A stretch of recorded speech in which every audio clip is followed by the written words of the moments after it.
بسم اللہ الرحمن الرحیم۔ ناظرین، ابو جہل کا یہ وہ بڑا اور لرزہ خیز واقعہ ہے جب ابو جہل نے باقاعدہ ایک منظم مہم بنا کر اسلام کو مٹانے کی کوشش کی۔ صرف ایک لمحہ نہیں بلکہ پورا ایک دور ظلم۔ جب حج کا موسم آتا اور عرب کے دور دراز قبائل مکہ کی طرف بڑھتے تو ابو جہل دارندوہ میں سرداروں کو اکٹھا کرتا، منصوبہ بنتا کہ محمد صلی اللہ علیہ وسلم تک کوئی سچ نہ پہنچ پائے۔ پھر وہ خود مکہ کے راستوں، منڈیوں اور پڑاؤں پر کھڑا ہو جاتا، قافلوں کو روک کر کہتا، خبردار اس شخص کے قریب نہ جانا، یہ نعوذ باللہ جادوگر ہے، باتوں سے باپ کو بیٹے سے، شوہر کو بیوی سے جدا کر دیتا ہے، اس کی بات سن لی تو تمہارا دین، تمہاری عزت، تمہاری پہچان سب چھن جائے گی۔ وہ یہ باتیں اتنے یقین اور مکاری سے کہتا ہے کہ سادہ دل مسافر لرز جاتے، کئی لوگ ڈر کر واپس لوٹ جاتے، اور جو پھر بھی رسول اللہ صلی اللہ علیہ وسلم سے مل لیتے، ابو جہل ان کے پیچھے پیچھے جا کر زہر گھولتا، کہتا کہ تم دھوکے میں آ گئے ہو، یہ نیا دین فتنہ ہے۔ وہ نہ صرف زبان سے حملہ کرتا ہے بلکہ نو مسلموں پر معاشی دباؤ ڈالتا ہے، تاجروں کو دھمکاتا کہ جو محمد صلی اللہ علیہ وسلم کے ماننے والوں سے خرید و فروخت کرے گا وہ تباہ کر دیا جائے گا، غلاموں پر تشدد کرواتا، کمزوروں کو ڈراتا، ہر اس دل کو کچلنا چاہتا جہاں ایمان کی ہلکی سی روشنی جاگ اٹھے، مگر اس کی یہ پوری مہم افواہوں، خوف، جھوٹ اور غرور سے بھری آخر کار خود اس کے لیے اندھیرا بن گئی، کیونکہ جن راستوں پر وہ حق کو روکنے کھڑا تھا وہی راستے اسلام کی صداقت کے گواہ بن گئے، اور ابو جہل اپنی ساری چالاکیوں کے باوجود تاریخ میں اس شخص کے طور پر یاد رکھا گیا جس نے سچ کو روکنے کی ہر ممکن کوشش کی مگر خود ہمیشہ کے لیے ہار گیا۔ یہ وہ لمحہ ہے جب ابو جہل نے تلوار نہیں، زبان کو زہر بنایا اور اسلام کے خلاف نفرت کو باقاعدہ ہتھیار کی طرح استعمال کیا۔ روایت میں آتا ہے کہ جب رسول اکرم صلی اللہ علیہ وسلم صفا پہاڑی پر کھڑے ہو کر قریش کو اللہ کی وحدانیت کی دعوت دے رہے تھے، آواز میں سچ کی گونج تھی اور الفاظ میں آخرت کی لرزش، تو مجمع سناٹے میں تھا۔ اسی سناٹے کو چیرتے ہوئے ابو جہل آگے بڑھا، چہرہ نفرت سے سرخ، آنکھوں میں تکبر کی آگ، اور چیخ کر بولا، تبا لکا، کیا اسی لیے ہمیں جمع کیا تھا؟ پھر وہ بازاروں، محفلوں اور قافلوں میں جا جا کر کہتا پھرتا کہ محمد صلی اللہ علیہ وسلم نعوذ باللہ جادوگر ہیں، شاعر ہیں، خاندانوں کو توڑنے آئے ہیں۔ وہ لوگوں کے کان بھرتا، دلوں میں شک ڈالتا، نئے مسلمانوں کو ڈراتا کہ اگر اس دین کے قریب گئے تو تمہاری تجارت برباد ہو جائے گی، تم قبیلے سے کاٹ دیے جاؤ گے۔ اس کی باتیں تیر کی طرح نہیں بلکہ آہستہ آہستہ زہر بن کر پھیلتی تھیں۔ وہ اسلام کو خون کے بغیر مارنا چاہتا تھا، افواہوں سے، الزاموں سے، ذہنی اذیت سے، لیکن وہ نہ جان سکا کہ حق کے سامنے زبان کا زہر بھی بے بس ہو جاتا ہے۔ اس کی ہر بات آخر کار خود اسی کے لیے رسوائی بن گئی، اور وہ شخص جو خود کو مکہ کا سب سے بڑا عقل مند سمجھتا تھا، تاریخ میں سب سے بڑا دشمن حق، گمراہی اور ہلاکت کی علامت بن کر رہ گیا۔ یہ ایک پورا عہد ظلم ہے، ایک ہی واقعہ مگر برسوں پر پھیلا ہوا۔ جب ابو جہل نے اسلام کو مٹانے کے لیے سماج کو قید خانہ بنا دیا، یہ شعیب ابی طالب کا ہولناک محاصرہ تھا۔ جب اس نے قریش کے سرداروں کو اکٹھا کر کے وہ شفاف معاہدہ لکھوایا کہ محمد صلی اللہ علیہ وسلم اور ان کے ماننے والوں سے کوئی نکاح نہیں کرے گا، کوئی خرید و فروخت نہیں کرے گا، کوئی بات نہیں کرے گا، کوئی پانی نہیں دے گا، اور یہ کاغذ خانہ کعبہ میں لٹکا دیا گیا۔ پھر 3 برس تک رسول اکرم صلی اللہ علیہ وسلم، حضرت خدیجہ رضی اللہ تعالی عنہا حضرت ابو طالب رضی اللہ تعالی عنہ اور تمام مسلمان ایک تنگ وادی میں قید کر دیے گئے۔ راتوں کو بچوں کے رونے کی آوازیں مکہ کی فضا چیر دیتی تھیں۔ بھوک اس حد تک بڑھ گئی کہ درختوں کے پتے اور چمڑے کے ٹکڑے چبائے جاتے، مگر ابو جہل پتھر دل بن کر پہرے دیتا۔ اگر کہیں سے غلہ آنے کی خبر ملتی تو قیمت آسمان تک پہنچا دیتا تاکہ کوئی مدد نہ کر سکے۔ وہ بازار میں کھڑا ہو کر تاجروں کو دھمکاتا کہ اگر کسی نے مسلمانوں کو کچھ بیچا تو اس کا کاروبار خاک میں ملا دیا جائے گا۔ وہ بھوک سے بلکتے بچوں کو دیکھ کر بھی نہ پگھلا، بلکہ طنز کرتا کہ دیکھو تمہارے دین نے تمہیں کہاں لا کھڑا کیا۔ اس کی باتیں خنجر کی طرح دلوں میں اترتی تھیں، مگر اسی اندھیرے میں ایمان اور مضبوط ہوتا گیا، اور جب وہ ظالمانہ معاہدہ ٹوٹا تو پتہ چلا کہ کاغذ کو دیمک کھا چکی ہے، صرف اللہ کا نام باقی ہے۔ یوں ابو جہل کا لکھا ہوا ظلم مٹ گیا اور اللہ کا لکھا ہوا حق باقی رہا، اور وہ شخص جو خود کو مکہ کا سب سے بڑا محافظ سمجھتا تھا، تاریخ میں بھوک، اذیت اور بے رحمی کے ایک ایسے چہرے کے طور پر رہ گیا جسے پڑھ کر آج بھی دل کانپ اٹھتا ہے۔ یہ واقعہ دل کو دہلا دینے والا ہے اور ایک پوری سفاک ذہنیت کو بے نقاب کرتا ہے۔ وہ دن جب ابو جہل نے اسلام کو دبانے کے لیے کمزوروں کا خون بہانا بھی معمول سمجھ لیا۔ یاسر کے گھرانے کا جرم صرف یہ تھا کہ انہوں نے اللہ ایک ہے کہہ دیا تھا۔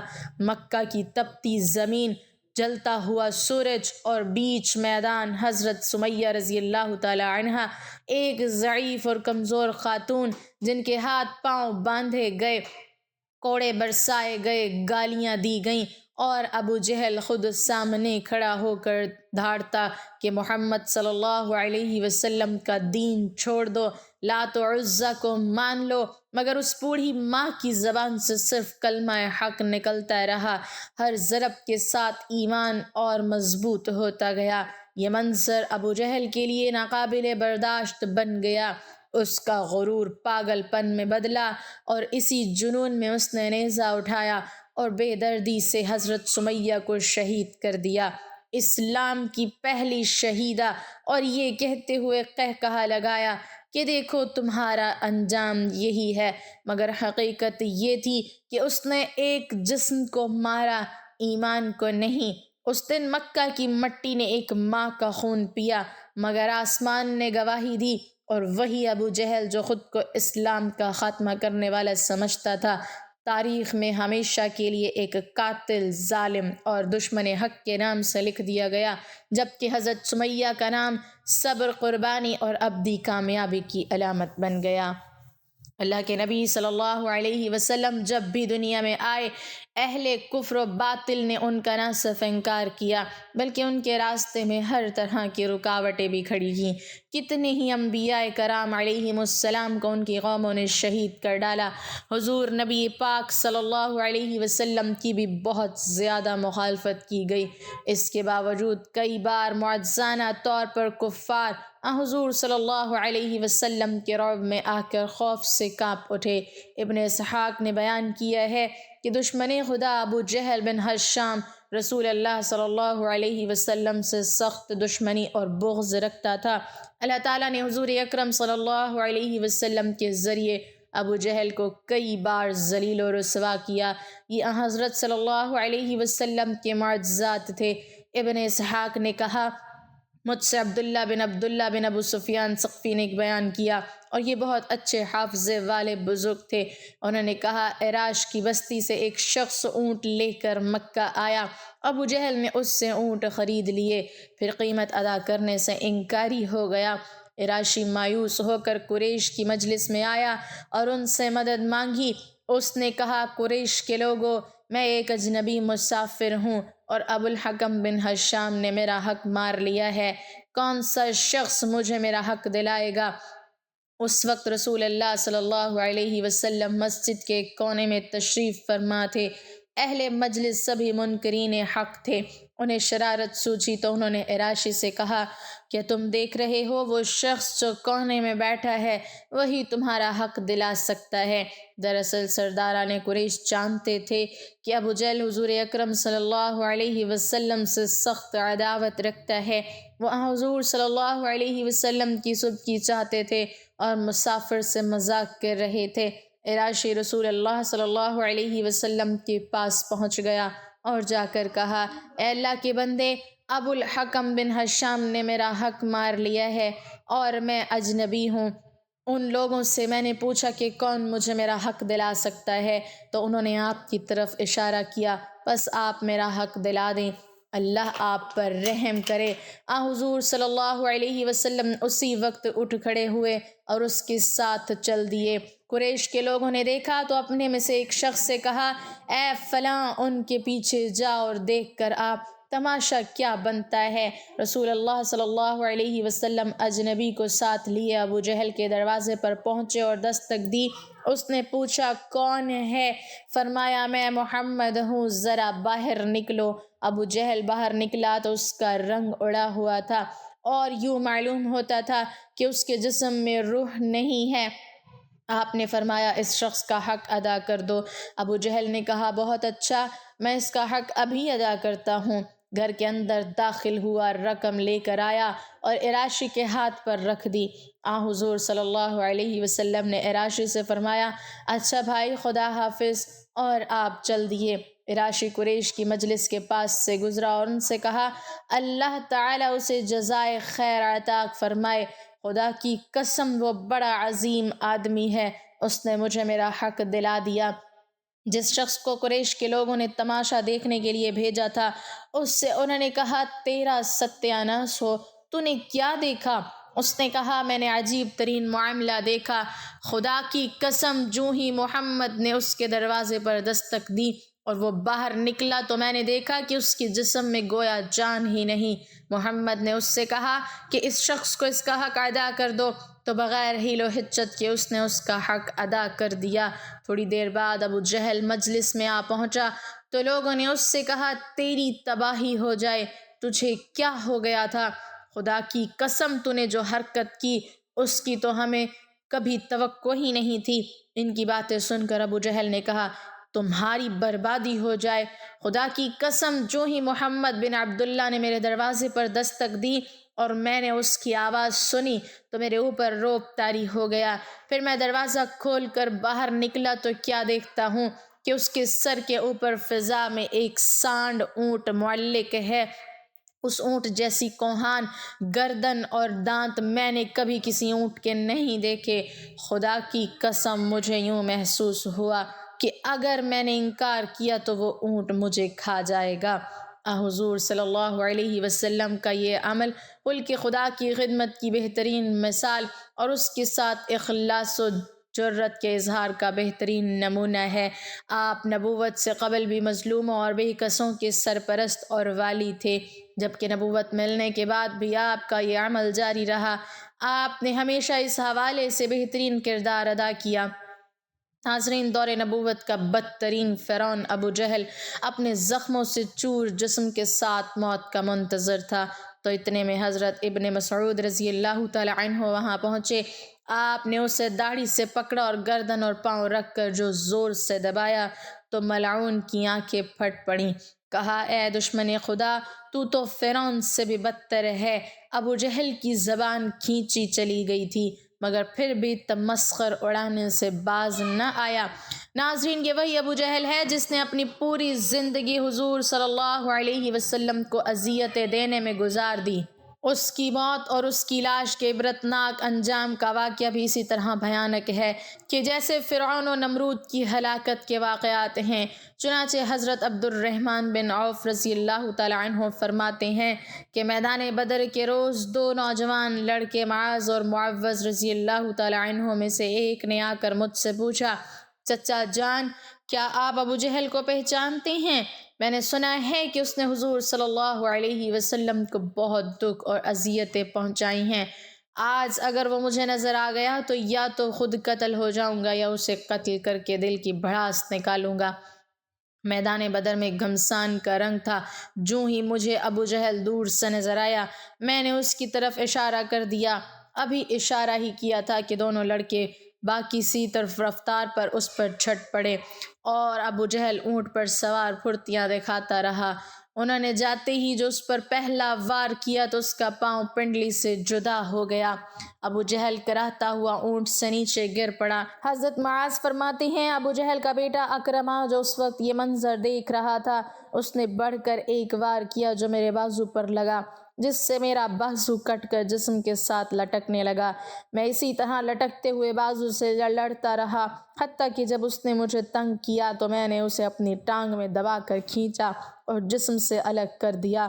موقع پاتے ہی حضرت معاذ رضی اللہ تعالی عنہ نے ابو جہل پر دوسرا وار کیا اور وہ اس شدت کا تھا کہ ابو جہل کے جسم سے خون پلید کے فوارے چھوٹ پڑے۔ ابو جہل کو جو اس حالت میں دیکھا تو سمجھا کہ ملعون اپنے انجام کو پہنچ چکا ہے، اور وہ دونوں بارگاہ رسالت مآب صلی اللہ علیہ وسلم میں حاضر ہوئے اور تمام معرکہ عرض کیا۔ ناظرین، تبرے میں ہے کہ ابو جہل ابھی تک مرا نہیں تھا بلکہ موت کے انتظار میں تڑپ رہا تھا۔ جب معرکہ بدر اپنے اختتام کو پہنچا تو آپ صلی اللہ علیہ وسلم نے صحابہ کو حکم فرمایا کہ ابو جہل کو تلاش کرو۔ حضرت عبداللہ بن مسعود رضی اللہ تعالی عنہ بھی حکم کی تعمیل میں نکل کھڑے ہوئے۔ حضرت ابن مسعود فرماتے ہیں کہ آپ صلی اللہ علیہ وسلم نے ابو جہل کی ایک نشانی بھی بیان فرما دی۔ آپ صلی اللہ علیہ وسلم نے فرمایا اگر تم مقتولین میں سے اسے دیکھو اور ابو جہل کو نہ پاؤ تو دیکھنا اس کے گھٹنے کی جگہ زخم کا نشان ہوگا، اور نشان اس طرح بنا کہ ایک مرتبہ میں اور ابو جہل عبداللہ بن جذعان کی دعوت میں گئے۔ ہم دونوں لڑکپن میں تھے اور میں اس سے ذرا دبلا تھا۔ وہاں کچھ معاملہ ہوا جس کی وجہ سے میں نے اسے دھکا دے دیا جس سے وہ زمین پر گرا اور اس کے گھٹنے پر خراش لگی۔ زخم تو ٹھیک ہو گیا مگر اس کا نشان باقی رہ گیا۔ حضرت ابن مسعود رضی اللہ تعالی عنہ بیان فرماتے ہیں میں میدان میں جا کر کافروں کی لاشوں کو پلٹ پلٹ کر دیکھتا رہا کہ مجھے ایک جگہ خون میں لت پت ابو جہل نظر آ گیا، اس میں ابھی سانسیں باقی تھیں۔ پھر میں نے گھٹنے پر نشان دیکھا تو وہ بھی نظر آ گیا۔ جب مجھے کوئی ابہام باقی نہ رہا تو میں نے اس کی گردن پر پاؤں رکھا اور اس کی داڑھی کو پکڑ کر زور سے کھینچا تو اس کی آنکھیں پھٹ پڑیں۔ میں نے کہا اے دشمنی خدا، اللہ تعالیٰ نے اب تو تجھے ذلیل کر دیا۔ کہنے لگا اس میں ذلت کیا ہوئی؟ میں تو اس شخص کا بدلہ لینے آیا تھا جسے تم نے قتل کر دیا تھا۔ اچھا بتاؤ فتح کس کی ہوئی؟ میں نے کہا اللہ اور اس کے رسول صلی اللہ علیہ وسلم کی۔ پھر کہنے لگا اے ابن مسعود، اے بھیڑوں کے چرانے والے، تو بہت اونچی جگہ چڑھا ہے۔ دوسرا قول یہ ہے کہ حضرت عبداللہ بن مسعود رضی اللہ تعالی عنہ نے فرمایا اے ابو جہل تیرا قاتل میں ہوں۔ کہنے لگا نہیں، تجھ سے پہلے غلاموں نے اپنے آقا کو قتل کیا ہے۔ اور قول یہ بھی ہے کہ جب ابن مسعود رضی اللہ تعالی عنہ اس کے سینے پر چڑھ بیٹھے تو آپ نے کہا اے دشمن خدا، تو فرعون سے بھی بدتر ہے، کیونکہ اس نے غرق ہوتے وقت ہی کم از کم اپنے ناپسندیدہ کردار کا اعتراف کرتے ہوئے انصاف سے کام لیا تھا۔ تیرا بھی وہی حال ہے، پھر بھی تو اس حالت میں گمراہی اور ضلالت پر اصرار کرتا ہے۔ اس کے جواب میں وہ ملعون کہنے لگا تم اپنے آقا سے کہہ دو کہ اے محمد صلی اللہ علیہ وسلم، میں اس دنیا سے رخصت ہو رہا ہوں اور میرا تجھ سے بڑھ کر کوئی دشمن نہیں ہے۔ نعوذ باللہ۔ یہ سننا تھا کہ آپ نے اسی تلوار سے اس کا سر تن سے جدا کر دیا۔ آپ نے اس کا سر اٹھایا اور آپ صلی اللہ علیہ وسلم کے سامنے لا کر پٹخ دیا اور کہا یا رسول اللہ صلی اللہ علیہ وسلم، یہ رہا ابو جہل کا سر۔ حضور صلی اللہ علیہ وسلم نے فرمایا قسم ہے اس ذات کی جس کے سوا کوئی معبود برحق نہیں، یہ اسی کا سر ہے۔ آپ صلی اللہ علیہ وسلم کا یوں فرمانا اظہار تشکر سے تھا، وگرنہ آپ صلی اللہ علیہ وسلم اس ملعون کو بخوبی جانتے تھے۔ ابن مسعود نے عرض کیا واللہ یہ وہی ہے۔ اس پر آپ صلی اللہ علیہ وسلم اٹھے اور سر کے پاس جا کر کھڑے ہوئے اور خوب غور سے دیکھ کر فرمایا یہ شخص اس امت کا فرعون ہے۔ اللہ رب العزت کا شکر ہے کہ ایک دشمن دین ہلاک ہوا۔ ایک دوسری روایت میں ہے کہ سجدہ شکر ادا فرمایا اور ایک اور روایت میں ہے کہ نماز شکرانہ ادا فرمائی۔ اس کے بعد آپ صلی اللہ علیہ وسلم نے حکم دیا کہ ان کو فلاں کنویں میں ڈال دیا جائے۔ چنانچہ صحابہ اکرام نے سرداران قریش کو ٹانگوں سے گھسیٹ گھسیٹ کر کنویں میں ڈال دیا، اور اسی طرح ابو جہل کے سر کو اور اس کے سر کٹی لاش کو بھی ٹانگ سے گھسیٹ کر کنویں میں ڈالا گیا۔ یوں 24 سرداران قریش کو اس کنویں میں پھینکا گیا۔ اس کے بعد آپ صلی اللہ علیہ وسلم نے مزید 3 روز بدر میں قیام فرمایا، اور جب وہاں سے روانہ ہوئے تو اس کنویں پر تشریف لے گئے جہاں کفار مکہ کی لاشیں پھینکی گئی تھیں۔ حضرت عائشہ رضی اللہ تعالی عنہا سے مروی ہے، آپ صلی اللہ علیہ وسلم نے وہاں کھڑے ہو کر فرمایا، اے کنویں والو، کیا تم نے اس وعدے کو جو اللہ نے تم سے کیا تھا ٹھیک پایا ہے؟ بے شک مجھ سے اللہ نے جو وعدہ کیا تھا سچ ہو گیا۔ اور حضرت انس بن مالک رضی اللہ تعالی عنہ سے روایت ہے کہ آپ صلی اللہ علیہ وسلم نے وسط شب فرمایا تھا، اے کنویں والو، اے ابو جہل بن ہشام، اے عتبہ بن ربیعہ، اے فلاں، جو وعدہ تمہارے رب یعنی بتوں نے تم سے کیا تھا، کیا تم نے وہ ٹھیک پایا؟ کیونکہ میرے رب نے جو وعدہ مجھ سے کیا تھا وہ منوعاً سچا ہو گیا۔ اس پر صحابہ رضی اللہ عنہم نے پوچھا، یا رسول اللہ صلی اللہ علیہ وسلم، آپ بے روح جسموں کے ساتھ باتیں کرتے ہیں؟ تو آپ صلی اللہ علیہ وسلم نے فرمایا، جو بات میں کہتا ہوں اسے تم ان سے کچھ زیادہ نہیں سنتے، البتہ ان میں جواب دینے کی استطاعت نہیں ہے۔ اور امام طبری نقل فرماتے ہیں کہ محمد بن اسحاق کہتے ہیں، بعض علماء نے یہ بات بھی بیان کی ہے کہ جس روز آپ نے گفتگو کی آپ نے فرمایا، اے کنویں والو، تم نبی کے اہل خاندان کے ہو کر اپنے نبی کے حق میں بدترین خاندان تھے، اور تم نے میری تکذیب کی، حالانکہ تو دوسرے لوگوں نے میری تصدیق کی۔ تم نے مجھے گھر سے نکالا، دوسروں نے مجھے پناہ دی، تم نے مجھ سے جنگ کی، دوسروں نے میری مدد کی۔ اس کے بعد آپ صلی اللہ علیہ وسلم نے فرمایا، جو وعدہ تمہارے رب نے تم سے کیا تھا اسے تم نے سچ پایا، میں نے تو اپنے رب کے وعدے کو سچ پایا۔ ناظرین، یوں ابو جہل کی جہالت اور ظلمت کا دور اپنے اختتام کو پہنچا۔ بے شک اللہ رب العزت کے ہاں ہر ظالم کے لیے دردناک عذاب تیار ہے جس سے بچنا محال ہے۔ دعا ہے اللہ پاک اپنے محبوب صلی اللہ علیہ وسلم کے صدقے ہمیں اور تمام امت مسلمہ کو کامل ایمان کی دولت سے سرفراز فرمائے، آمین۔ ناظرین، کمنٹ باکس میں اللہ تعالیٰ کے 99 ناموں میں سے ایک نام ضرور ٹائپ کریں۔